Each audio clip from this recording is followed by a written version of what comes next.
Název mu dalo oblíbené ovoce, které právě touto dobou dozrává. Tradice třešňového jarmarku byla v Sobotce na Jičínsku letitá. Loni se na ní podařilo navázat, takže se i letos mohl stát v sobotu 7. července závěrečnou tečkou za Šrámkovou Sobotkou.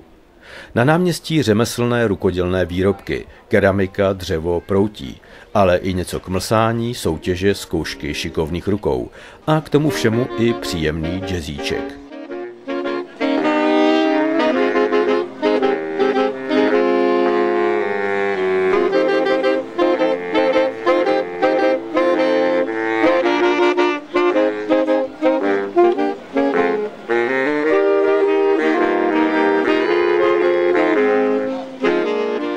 Řekli jsme si s kolegyní Renatou Holubovou, že Sobotka potřebuje oživit a vzpomněli jsme si, že asi v 80. letech se pořádaly třešňové jarmarky na závěr festivalu Šrámkovy Sobotky, tak jsme se v loňském roce rozhodli, že tuto tradici obnovíme a letošní ročník je vlastně druhým nebo prvním, protože první jsme považovali za nultý. Loni jsme zjistili, že nám Praha a velká města sebrala farmáře, takže nemůžeme získat lidi, kteří něco pěstují, sami produkují, protože všichni nám odjíždí a jsou vázáni do Prahy, takže tady máme bohužel mezeru v tom, aby nám prodávali české ovoce, českou zeleninu a brambory a podobně. To znamená, že na třešňovém jarmarku schází třešně?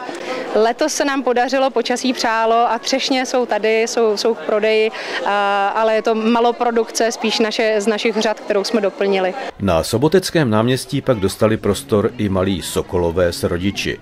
Den předtím účinkovali na pražském Všesokolském sletu a i tady ožili duchové.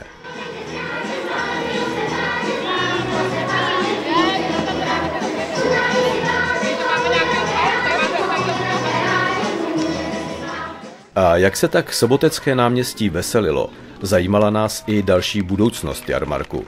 A hlavně, jaký bude ten příští v roce 2013. Na další ročníky chceme určitě zase pozvat neziskové organizace, které tu byly loni i letos.